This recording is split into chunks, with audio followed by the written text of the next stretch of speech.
Clear है? ठीक। Chapter number 7 का नाम समाकलन यानी कि इंटीग्रल्स। सबसे पहले समझो समाकलन है क्या। तो समाकलन का मतलब ही है सम माने जोड़ना। ठीक है, जितना भी आपको टर्मिनोलॉजी दिया गया हो, जितना भी दिया हो उस सभी को हम क्या कर देते हैं, ऐड कर देते हैं। इसकी डेफिनेशन ही है बेटा, ध्यान से समझोगे। डेफिनेशन, इसकी परिभाषा ही है डेफिनेशन, मतलब समाकलन का मतलब ही है जोड़ जोड़ के करना। क्या होगा? जोड़ जोड़ के करना।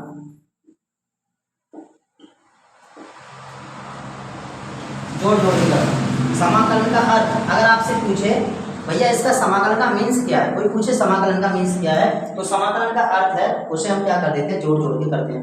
ये समाकलन का अर्थ है। और एक बात आप याद रखोगे बेटा जी, समाकलन जो है वो डिफरेंशिएशन यानी कि अवकलन का बिल्कुल क्या है, उल्टा होता है। समाकलन अवकलन का क्या होता है, बिल्कुल उल्टा होता है। ये समाकलन की खासियत है। ठीक है, आपसे पूछा जाए अवकलन का उल्टा कौन होगा, समाकलन। ठीक है, अगर हमको अवकलन अच्छे से आता है तो समाकलन में कोई दिक्कत नहीं होगी, इतनी कठिनाई नहीं होती है, क्योंकि हमें अवकलन आ रहा है। और अवकलन का बिल्कुल क्या है, अपोजिट समाकलन। जैसे मैं आपसे कहूँ, मैंने यहाँ एक मतलब क्वेश्चन दिया एग्जाम्पल में। अच्छा, इतना तो क्लियर हुआ समाकलन का मतलब क्या हुआ, जोड़ जोड़ के करना। कोई भी सवाल है हमारे पास तो उसमें हम क्या कर देंगे, ऐड करके हल कर देते हैं, और इसी प्रक्रिया को क्या कहते हैं, समाकलन कहते हैं। ठीक है बेटा, जैसे मैंने आपको दिया y = x², क्या दिया, y = x²।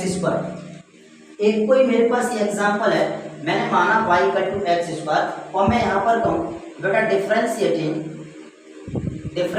With respect to x। Differentiating with respect to x मतलब इसका x के सापेक्ष अवकलन कीजिए। ये लिखा है x के सापेक्ष अवकलन कीजिए, तो y का क्या हो जाएगा, dy/dx, और x का क्या हो जाएगा बेटा जी, 2x। x का कितना हो जाएगा, 2x, और ये हो जाएगा इसका आंसर। इसमें दो फॉर्मूला मेन इंपोर्टेंट है। ये हुआ किससे, ये हुआ d/dx x⁴n के हिसाब से n(x⁴n-1) इस फॉर्मूले से। ठीक है, यहाँ पर ये फॉर्मूला रहा, क्योंकि x⁴2 x⁴n nx⁴n-1, तो 2x⁴2 - 1 यानी कि 2x। ठीक है, ये हुआ। अगर मैं आपसे यही कहूँ कि बेटा तुम x² integration of x² dx, इसका क्या निकाल दो, समाकलन। मैंने कहा I = यानी कि इंटीग्रेशन, कोई समाकलन दिया है इंटीग्रेशन ऑफ x² dx, तो मैं कहूँ कि यार इसका क्या निकाल दो बेटा जी, समाकलन करो x² का। तो समाकलन कैसे करोगे, I = इंटीग्रेशन ऑफ x², बोलो बेटा इसे हम किससे करेंगे, x⁴n के हिसाब से करेंगे, यानी इंटीग्रेशन ऑफ x⁴ dx। ये होगा n x⁴n + 1 y n + 1। अब यहाँ पर ये लगाओगे प्लस सी, ये फॉर्मूला है, इसके अकॉर्डिंग इसे करोगे तो x⁴2 है, x⁴2 2 की जगह n है, तो यहाँ पर हुआ x⁴2 + 1 बट्टे 2 + 1 प्लस सी। अब I = बेटा बोलो 2 और 1 कितना हुआ, 3, यानी x⁴3 बट्टे 3 प्लस सी। यहाँ पर क्या आया, आंसर आया। अब इसमें एक बात आपको समझ आ रही होगी कि सर हम अवकलन को तोड़ के करते हैं, अवकलन को क्या करते हैं, तोड़ के करते हैं, और समाकलन को हम क्या करते हैं, जोड़ के करते हैं। आप यहाँ पर एक बार नजर डाल लो, क्या करते हैं, जोड़ के। ठीक है, तो यहाँ पर एक कमा और यहाँ पर एक बड़ा। ठीक है, यहाँ पर एक कमा और यहाँ पर एक बड़ा। अब ये तो था इसका मतलब, कोई सवाल है तो हम इसे x⁴n के हिसाब से अवकलन कैसे करेंगे और x⁴n के हिसाब से समाकलन कैसे करेंगे। अब हम अवकलन और समाकलन में डिफरेंट समझ लिए होंगे। समाकलन का मतलब है बेटा जी अवकलन का उल्टा, और अवकलन का मतलब है उसे हम क्या कर देते हैं, तो तोड़ के कर देते हैं, और समाकलन का मतलब है उसे हम जोड़ के कर लेते हैं। पहले 2 पॉइंट आप नोट कर लो, फिर उसके बाद में कराता हूँ। बात समझना ध्यान से। अभी मैंने आपको डिफरेंशिएशन एंड इंटीग्रेशन यानी कि समाकलन और अवकलन में डिफरेंट बताया था। अवकलन क्या है, हम तोड़ के करते हैं, और समाकलन क्या है, हम जोड़ के करते हैं। अब इनको हम एकदम एक एग्जांपल के माध्यम से समझते हैं एक्चुअली ये है क्या। ठीक है, सबसे पहले एक छोटा सा फॉर्मूला बेटा जी, वो सूत्र है, आप समझोगे यहाँ पर d/dx x⁴n, ये होगा बेटा nx⁴n-1, ये अवकलन का फॉर्मूला है। ठीक है, एक होगा dx वो d/dx, और यहाँ पर कोई कांस्टेंट क्वांटिटीज हो उसका वैल्यू क्या हो जाता है, 0। अवकलन में क्या हो जाएगा बेटा जी, 0 हो जाएगा। किसी कांस्टेंट यानी किसी नियतांक का अगर हम अवकलन करते हैं तो उसका आंसर कितना हो जाता है, 0 हो जाता है। और x की पावर n का मान nx की पावर n माइनस 1। अब मैं समाकलन की बात करूँ, ये डिफरेंशिएशन मैं समाकलन के लिए करूँ क्योंकि हमारा टॉपिक ही समाकलन है। मैं अवकलन को थोड़ा बहुत साथ में इसलिए लेके चल रहा हूँ क्योंकि अवकलन का उल्टा बिल्कुल समाकलन है बेटा, ठीक है, मैं पहले ही आपसे कह रहा हूँ। तो अब समाकलन के लिए मैं कहूँ इंटीग्रेशन ऑफ x की पावर n dx, तो उसी के लिए फॉर्मूला होगा x की power n plus 1 upon n plus 1 plus c।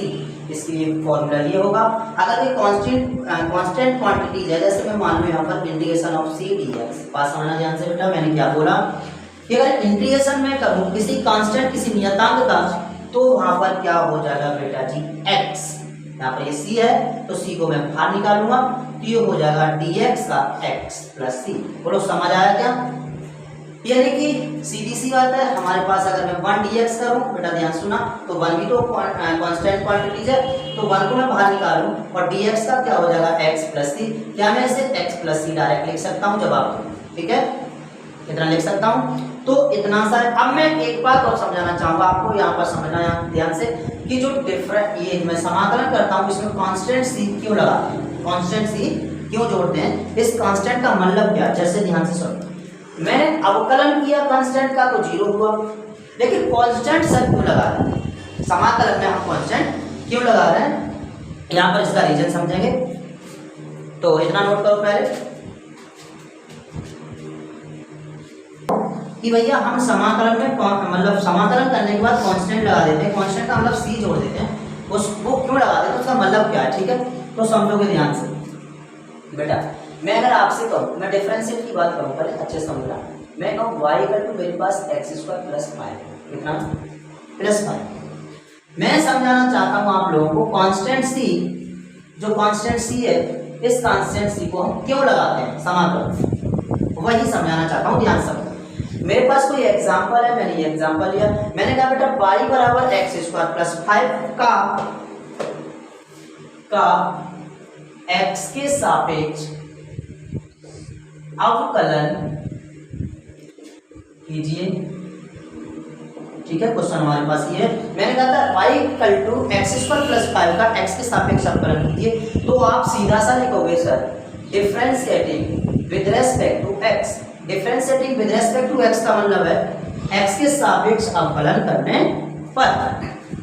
तो y क्या करोगे बेटा, dy/dx हो जाएगा, x स्क्वायर का करोगे x की पावर n के हिसाब से, बोलो बेटा 2x हुआ, और 5 का करोगे सर 0 हुआ, 5 का क्या हुआ 0। एक बात बताना चाहता हूं मैं आप लोगों को, एक बार बताओ, यहाँ 5 है, 1 होता, 2 होता, 3 होता, चाहे 10 होता या फिर 100 होता, या फिर बेटा जी और कोई संख्या होती है अनंत तक, तो क्या उसका भी समाकलन अवकलन 0 होता, उसका भी अवकलन 0 होता या नहीं होता। तो मैं यहाँ पर संख्या कितनी भी होती सर, 5 होती, 10 होती, 100 होती, f इन्फिनिटी तक होती, अनंत होती, तब भी उसका अवकलन कितना होता है, 0 होता है। तो क्या मेरा finally dy/dx equal to 2x हो गया, चेक कर लो क्या बेटा, यही आंसर होगा dy/dx। ये जो कांस्टेंट था, कांस्टेंट का सर मान, कांस्टेंट का डिफरेंशिएट किया तो कितना आया 0, और 0 का कोई यहाँ पर मैप नहीं, तो डायरेक्ट आंसर कितना आ गया dy/dx बराबर 2x। अब समझना ध्यान से, मैं इसी बिल्कुल अपोजिट कर रहा हूँ, यहाँ पर हमारा y इक्वल टू था बेटा, इंटीग्रेशन में मैं क्या लेता हूँ, i इक्वल टू लेता हूँ, और इसी का मैं क्या कर दूँ x स्क्वायर प्लस 5 dx। अब बात समझ लिया आपको, मैंने क्या बोला, मैंने अभी इसका डिफरेंशिएट किया है और इसका मैं इंटीग्रेशन करूंगा, और यहाँ देखना चाहूंगा क्या सर, यहाँ जो पहले हमारा मतलब सॉरी 1 मिनट, हाँ ठीक है, चलो 1 मिनट रुक जाना, 2 मिनट। आई कर लूँ बेटा, जिस चीज का मैंने डिफरेंशिएट करके आंसर निकाला है और उस आंसर का मैं इंटीग्रेशन करूं, और फिर ये देखना चाहूंगा कि भैया यही आएगा इससे या फिर नहीं आएगा, ये देखिए, ठीक है, तभी तो पता चलेगा कि उल्टा है या फिर नहीं है। मैंने बोला था अवकलन का उल्टा बिल्कुल समाकलन होता है, मैं अगर इसे प्रूफ कर दूंगा तब पता पड़ेगा कि हाँ सर बिल्कुल उल्टा होगा। तो मैंने जो आंसर निकाला था y equal to x square plus 5 का डिफरेंशिएट करके 2x, अब इस 2x का इंटीग्रेशन करूंगा तब बताऊंगा कितना आएगा। तो i बराबर 2x, बेटा 2 कांस्टेंट है, बाहर निकाल लिया, x dx रह गया, बोलो जवाब दो। एक फॉर्मूला के इंटीग्रेशन में आता है इंटीग्रेशन ऑफ, मैं बार बार ये लिखा रहा हूँ, x की पावर n बराबर x की power n plus 1 upon n plus 1 plus c। मैं ये c को बता रहा हूँ, c क्यों लगा दिया, ठीक है बेटा।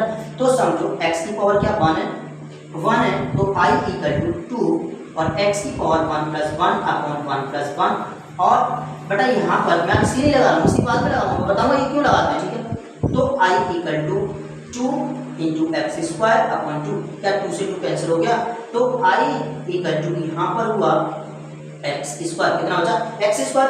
एक बार आप चेक करो क्या बेटा दी यहीं आ रहा है नहीं आ रहा है, एक्स स्क्वायर मिल गया, एक्स स्क्वायर मिल गया, बात समझना ध्यान से, एक्स स्क्वायर मिल गया। यहाँ पर हम प्लस सी जोड़ दिए, क्या जोड़ दिए बेटा, प्लस सी जोड़ दिए आंसर में, इसीलिए जोड़ दिए क्योंकि सर अवकलन में पहले से कांस्टेंट क्वांटिटीज था, बात समझ रहे हो, यानी हमें पहले देखना, पहले एक्स स्क्वायर हमें मिल गया, मैंने सी इसीलिए जोड़ा था क्योंकि अवकलन में पहले से 5 था, हो सकता है कोई कांस्टेंट 1 हो, 2 हो, 3, 4 हो, 5 हो, 10 हो, 100 हो, अनंत हो, तो उसका भी मान क्या होगा बेटा जी, डिफरेंशिएट में 0 होगा, और इंटीग्रेशन में वो भी क्या होगा, कांस्टेंट सी ही होगा, इसलिए हम यहाँ पर क्या लगा देते हैं, सी लगा देते हैं। अब एक बार चेक कर लो, क्या सी की जगह मैं 5 रख सकता हूँ, क्योंकि c बराबर 5, क्योंकि कांस्टेंट वहां पर 5 था, तो बेटा आप यहाँ पर पता कर लोगे एक्स स्क्वायर प्लस 5, सी की जगह क्या आ गया 5, जो पहले था वही आपका मैच है, ठीक है। इसका मतलब ये क्या हुआ कि सर डिफरेंशिएट का इंटीग्रेशन जो होता है बिल्कुल अपोजिट होता है, उल्टा होता है। तो मैंने इसका डिफरेंशिएट किया था 2x आया, 2x का इंटीग्रेट किया था, तो x की पावर n के हिसाब से x की power n plus 1 by n plus 1 जो कि हुआ 2 से डिफरेंशिएट हुआ x स्क्वायर बचा। यहाँ पर 5 का बेटा 1 होता, 2 होता, 3 होता, अनंत तक क्यों ना होता, तब भी उसका डिफरेंशिएट क्या होता, 0 होता, इसलिए यहाँ पर कांस्टेंट है कोई c का मतलब कांस्टेंट, कुछ भी हो सकता है, मतलब सर 0 टू इनफाइनाइट कुछ भी हो सकता है, 0 से अनंत तक कुछ भी हो सकता है, इसलिए हम यहाँ पर क्या लगा रहे हैं, कांस्टेंट सी लगा रहे हैं, ठीक है। इतनी सी बात समझ में आ गई। तो ये था इनमें डिफरेंट, और मैंने बता दिया इसीलिए ये बिल्कुल अवकलन का समाकलन उल्टा होता है। कांस्टेंट सी को भी बताया कि कांस्टेंट सी क्यों लगाते हैं। ओके, समझ आया क्या, ये आप नोट